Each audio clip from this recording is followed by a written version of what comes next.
शिवकांत जी, Twitter ने भी deal को अनाउंस कर दिया है। भले ही दस्तखत ना हुए हो डील पर, लेकिन दोनों पक्षों ने ये मान लिया है कि डील हो गई है। तो हम भी ये मानकर चल सकते हैं कि डील हो गई है।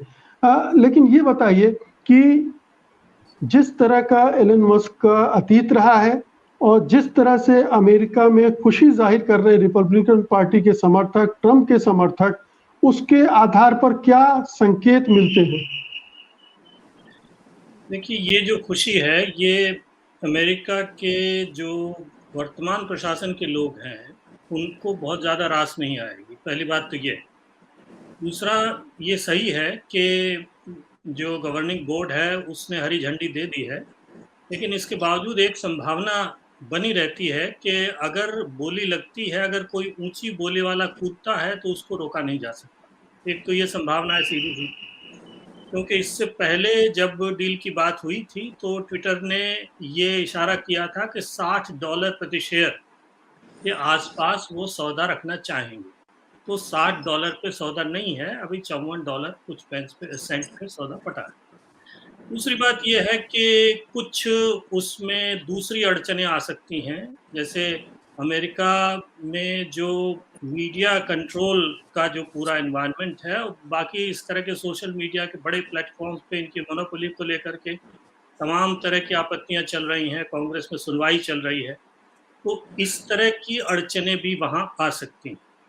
तो ये दो चीजें हैं, लेकिन मूलतः फ्री स्पीच की बात अभी विराग जी कर रहे थे, ये बात बिल्कुल सही है। जो अभिव्यक्ति की स्वतंत्रता का जो एक विचार जिस तरह से शुरू हुआ था और सारे संविधानों में और देश में और राजनीतिक पार्टियों ने और राजनीतिक पूरे लोगों ने जिस तरह से अभिव्यक्ति की स्वतंत्रता की परिकल्पना की थी, हम उससे बहुत आगे निकल गए। उस वक्त सोशल मीडिया नहीं था।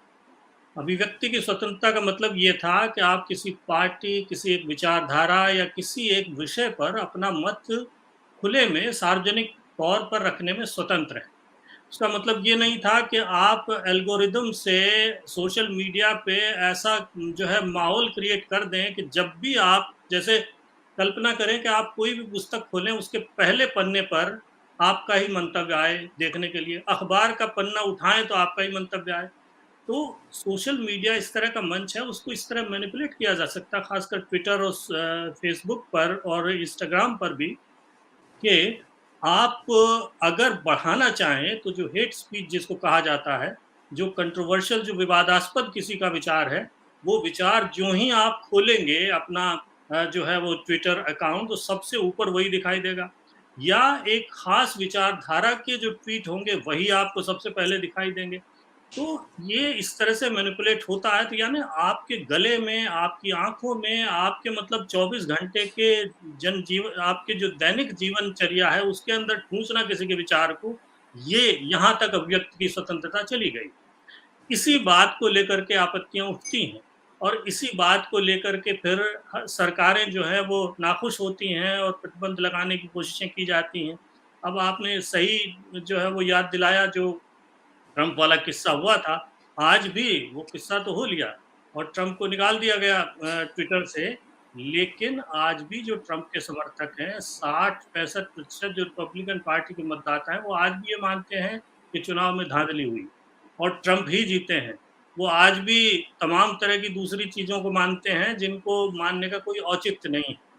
तो ये इस तरह की जो मिथ्या भ्रांतियां प्रचारित की जाती हैं, वो ट्विटर के जरिए ट्विटर इस मामले में थोड़ा सा जर्नलिज्म के, पत्रकारिता के ज़्यादा निकट है फेसबुक और इंस्टाग्राम के मुकाबले में, क्योंकि ट्विटर एक ऐसा माध्यम बन गया है अब, जो आप तो सब मीडिया के लोग हैं, तो जब भी न्यूज़ ब्रेक होता है तो न्यूज़ ब्रेक पे उसने मोनोपोली कर ली एक तरह से।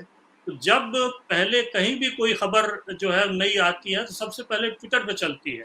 ट्विटर पे चलती है, जिस तरह के लोग उसको फैलाते हैं उससे एक राय बनती है, उससे एक राय बनती है, उससे एक हवा बनती है, उससे एक रंग बनता है। इसलिए ट्विटर की शक्ति मानी जाती है और ट्विटर का जो हस्तक्षेप है उससे सरकारें डरती हैं।